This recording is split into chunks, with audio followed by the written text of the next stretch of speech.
Northeast India day Anti-Narcotics Task Force of States laga regional conference to Chumu made November 13 day shuru hoise. Anti-Narcotics Task Forces pra desh te sub 36 states aro union territories ke eki role perform kribolai janaise. Kile kuile NCB do national level de perform kore. ANTFS to drug trafficking aro drug abuse khilaf larai koribolai ki role ase kushe. Juli thaka conference to November 14 day khotam hobo. It detailed report size. It is a privilege to host this crucial conference today in Nagaland, alongside the Narcotics Control Bureau in Dimapur. A small bilateral between Manipur and Nagaland, facilitated by the Narcotics Control Bureau in August 2025, which was very successful, prodded me to request the Director, Narcotics Control Bureau and BPRND to consider a conference for the ANTFs for the Northeast. They immediately agreed and we see ourselves here today. We should look at ourselves not just as representatives of the law enforcement community, but also the country's frontline defenders against a menace that threatens the very fabric of our society, the narcotics trade. The Northeast region is the pivot of India's fight against drugs. Our proximity to the Golden Triangle means that we are facing a sustained and systematic assault on India's public health, a public health emergency which is slowly unfolding and silently exterminating a whole generation. The long and porous 1643 kilometers border with Myanmar, combined with challenging terrains and governance turmoil in Myanmar, makes the Northeast states, including Nagaland, extremely vulnerable. Drug trafficking and use are no longer merely a law and order issue. They are a direct threat to India's internal security and the future of our youth. The Indo-Myanmar border is largely unfenced, enabling unchecked foot treks and vehicle crossings for the drug mules. Proximity to the Golden Triangle and the restricted movement regime allow free visa crossings which are exploited by traffickers, blending with their ethnic kin on both sides. The drugs and drug money flowing through these routes are not benign. Our investigations and operational intelligence-based inputs indicate that some of this illicit trade feeds the nexus of organized crime, insurgency, and narco-terrorism. Though the insurgent groups have denied any organized and organizational involvement in narcotics trafficking, large numbers of cadres are involved in drug trafficking at an individual level. From this perspective alone, dismantling of the drug cartels is synonymous with enhancing national security. The establishment of anti-narcotics task forces mechanisms was a visionary step to bring the necessary focus and institutional coordination that was long overdue. The enormity of the problem cannot be fathomed exactly. Only inexact estimations are possible. Nagaland has an estimated 1.2 lakh drug users, the opiate users, who consume heroin and brown sugar, locally known as Shan flower or SF, because of its traditional origins in the Shan province of Myanmar.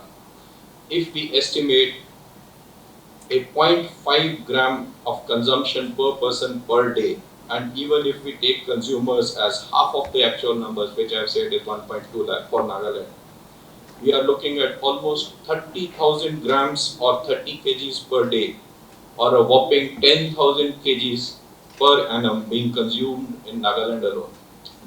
If we extrapolate this to 10 lakh users in the northeastern states alone, the figure comes to almost 1 lakh kgs per annum. Imagine if you were to estimate the quantities flowing or being filtered through the northeast to the rest of the country. It could be at least double the quantity, if not more. The northeast is a steady pipeline for drugs for India. The entire northeast law enforcement community hardly catches about 5,000 kgs of heroin or sugar or brown sugar per annum. The cost estimates of damage to the economy only by way of expenditure on drugs varies depending on what costing parameters or the location we used. Closer to Myanmar or in the mainland.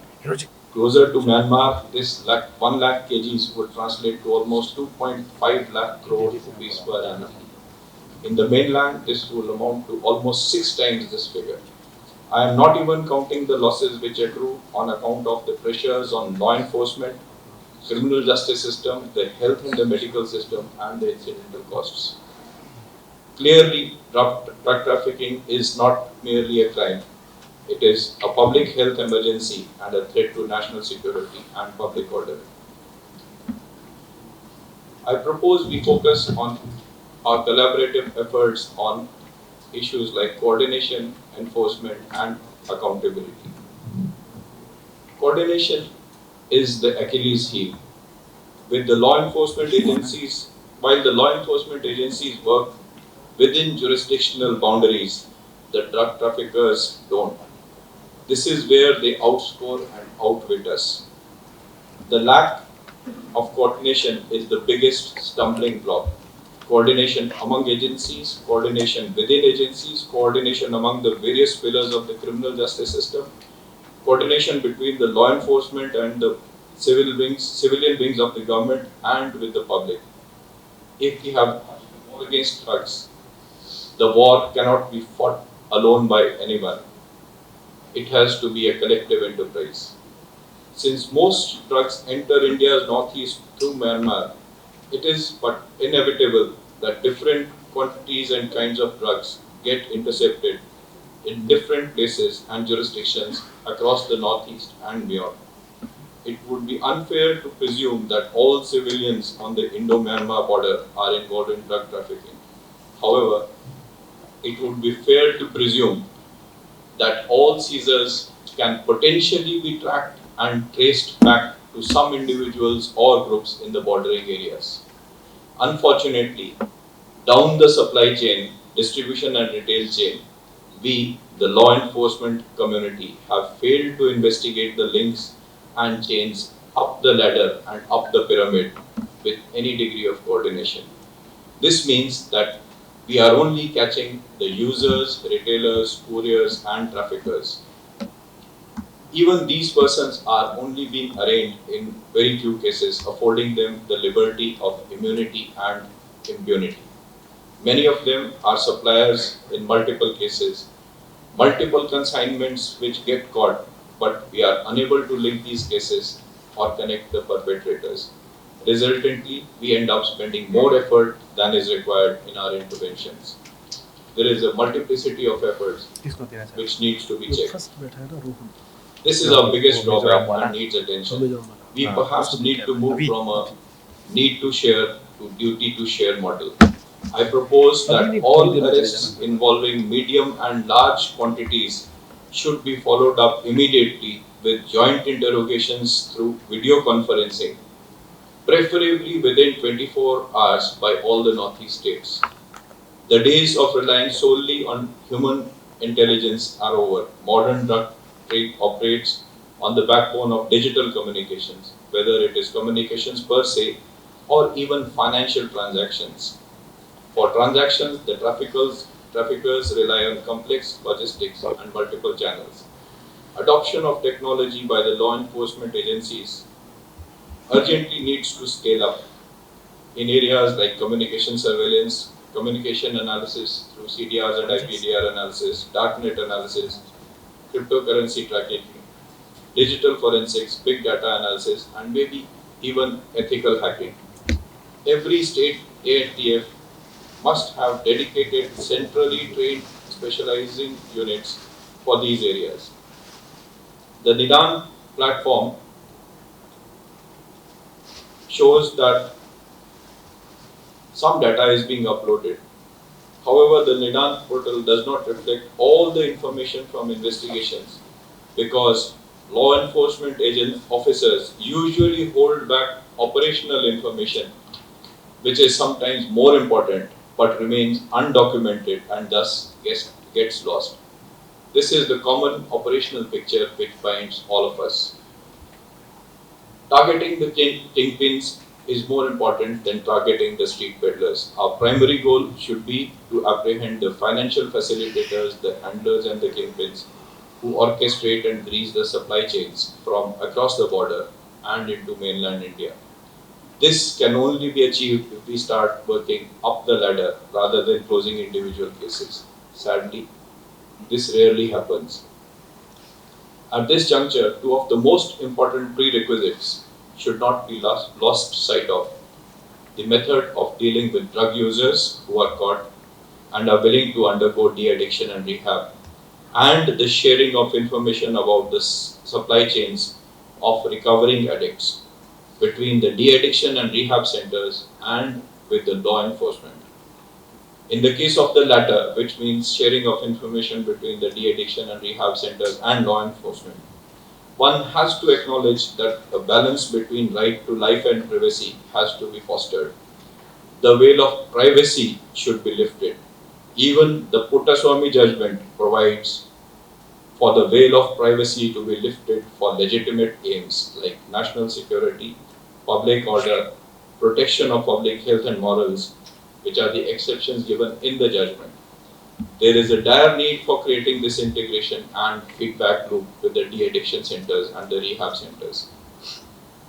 Our field operations must reflect a unified regional and national approach.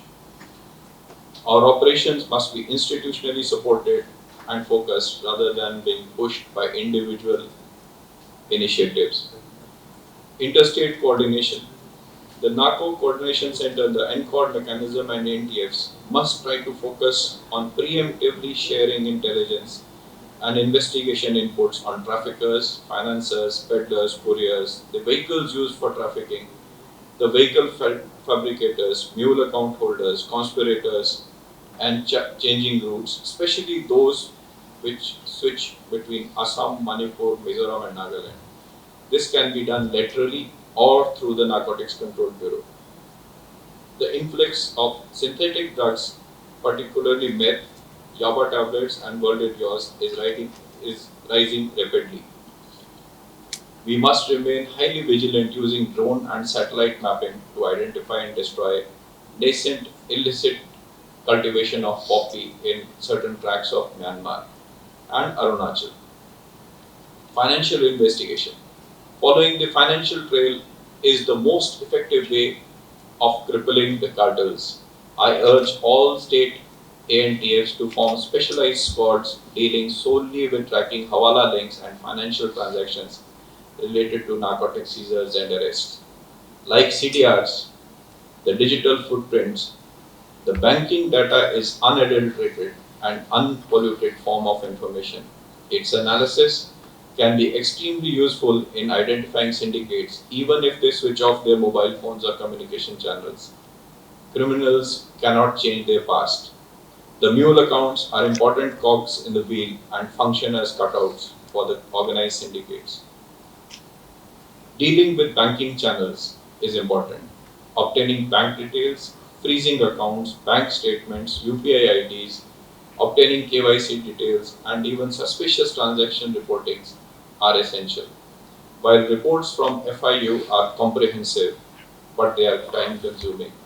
The banks themselves have expressed their inability to share information on holidays and weekends. This is surprising because while banking now is a 24/7 affair, their law enforcement interface is only 9 a.m. to 6 p.m., that too only on working days. The banks need to be pushed to adopting a model similar to the telecom service providers, where nodal officers can furnish details within 60 to 90 minutes on a 24/7 basis. There is no substitute to disruption of the financial networks. Attachment and forfeiture of properties are culturally sensitive issues in the Northeast, but will have to be done in the due course. Our efforts are fruitless if the legal process fails. A logical conclusion and successful prosecution are necessary. However, our investigators, prosecutors, and judicial officers alike almost inevitably falter at this, especially where the registration of FIRs for preparation, attempt, and criminal conspiracy for committing drug trafficking offences are involved. These again are our weakest links.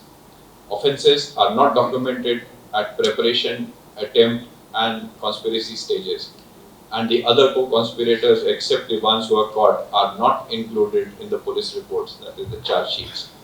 We must find a way of channelizing our intelligence-based inputs, especially those based on communication intercepts, into FIRs rather than waiting for seizures.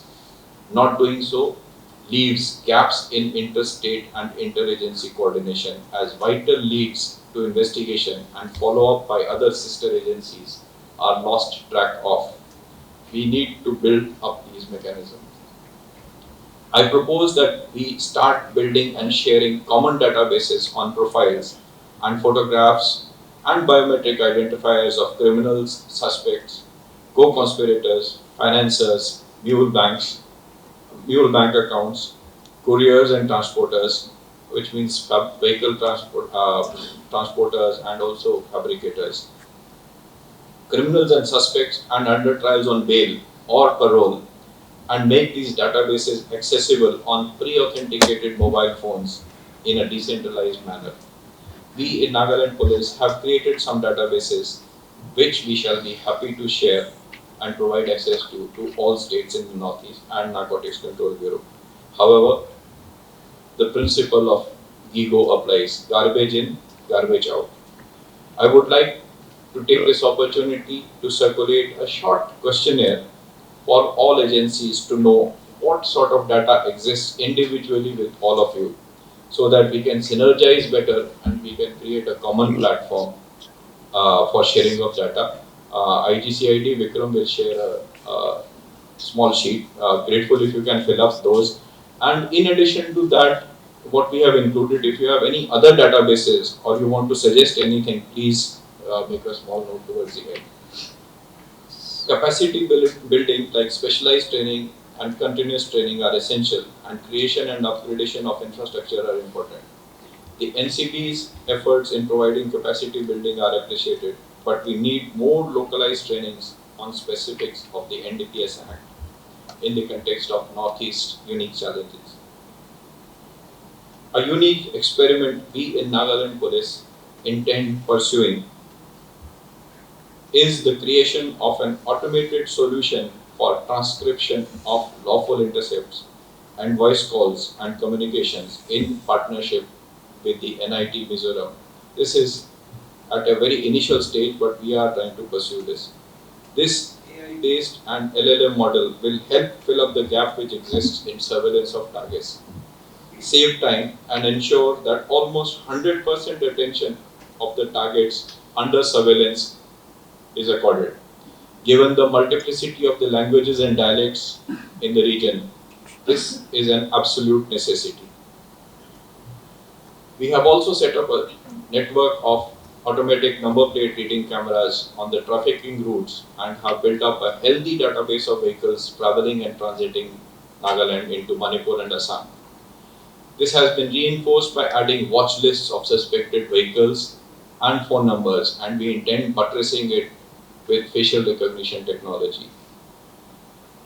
For all the other states of the Northeast, we can offer to help you by diving into the database and check whether any suspected vehicle from your states have entered into Nagaland or passed on over into Manipur.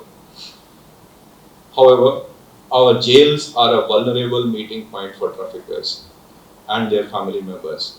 A lot of the family members are co-conspirators.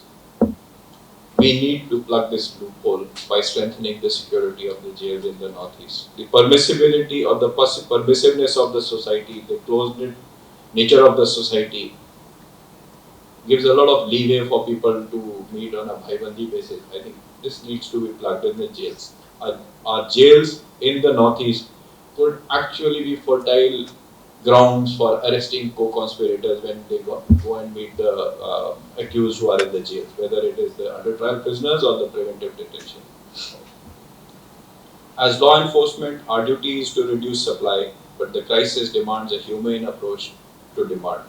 We must intensify awareness campaigns, collaborate with the NGOs, churches and civil society, and ensure that rehabilitation and harm reduction centers are adequately supported and coordinated with our law enforcement agency of efforts. A recovered addict is a success story for the community and a defeat for the cartel. Some of the challenges that we face, in addition to what I've mentioned, is narco-terrorism nexus finances insurgent groups through drug revenues both at individual and institutional levels. Linkages between drug syndicates and armed smuggling create hybrid threats with weapons traded for narcotics in Manipur's ethnic conflict zones. Non-state armed groups in Myanmar control production labs, spilling instability onto the Indian side. Poppy cultivation resurgence in Myanmar post the 2021 coup funds anti-insurgency in India. Trafficking convergence with human smuggling, especially the practice of pawning family members, relatives, and associates for drug trafficking and gain are common modus operandi. Youth unemployment and limited access to education as opposed to literacy in tribal areas drives recruitment into trafficking networks as low-level couriers in Nagaland, Manipur, and Meghalaya.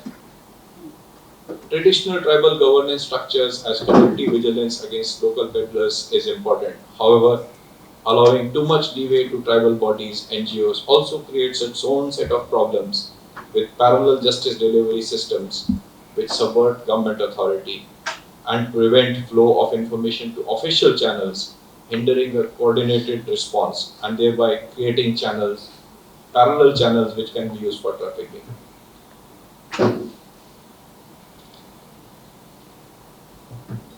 A couple of reforms or changes that I want to emphasize on. The NDPS Act has not undergone any major structural changes since 2014. I think we need to include conspiracy to traffic as a separate offence with deterrent punishment, create statutory provisions for plea bargaining in exchange of actionable information on bigger networks, and remove provisions which hinder investigation, for example, production of electronic evidence. The issue of controlled delivery operations, I think we need to look at the controlled delivery operations so that entire networks can be unearthed. Besides that, the NDPS Act could also have provisions for witness protection within the Act itself so that a holistic view can be taken. Then creation of a dedicated Northeast anti-drug trafficking agency or authority or something for coordination with probably a DG rank officer and pulling on manpower from all the Northeast states and the NCP representatives would be a good idea. Strengthening of the forensic infrastructure because forensic reports do take a lot of time and those are fertile grounds, those are easy grounds on which people can secure bail. In addition to that, the reward policy which exists, the Government of India, the NCB's policy which exists, I think needs to be made a bit more practical so that rewards are much more easier to accord and the rewards should be based not just on the quantity of seizures, quality of seizures, but also the quality of information. I think we need to look at that. Another policy level intervention pertains to the PIT NDPS Act and interventions in preventive detentions. A set of guidelines from MHA do exist, but there is an urgent need to standardize the procedures, the timelines and interpretations of the provisions by different states and bring about uniformity in the light of court judgments. There is a recent judgment of the Supreme Court in a case pertaining to Nagaland and West Bengal, where the Honorable Supreme Court has said that the grounds of arrest and all accompanying documents on the basis of which a detention has been made have to be provided to the detainee in the language that he understands. So imagine having to translate all the documents in all the dialects that they understand in this region. It is a humongous task.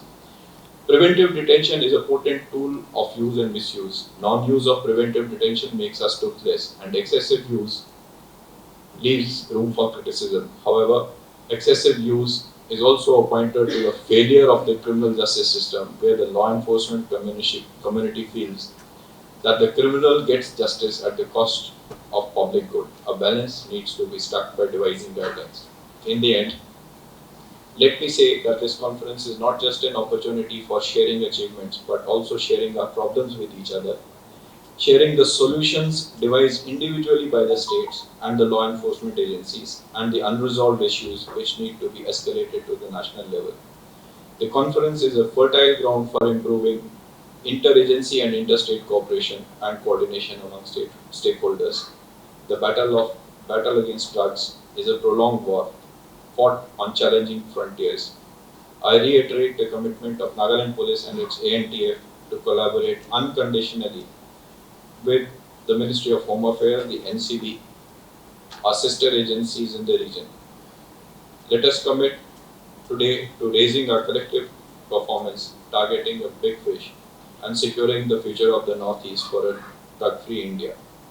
I thank the Ministry of Home Affairs and the NCB and all other participants for their continued guidance and leadership in this mission. As a parting shot, I recently participated in an event organized by the Guwahati High Court for the National Legal Services Authority, the Legal Aid, for all Northeast states, West Bengal and Jharkhand.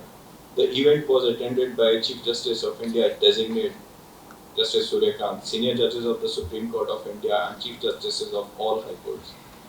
I was able to succinctly and tersely put forward my views and those of the law enforcement community.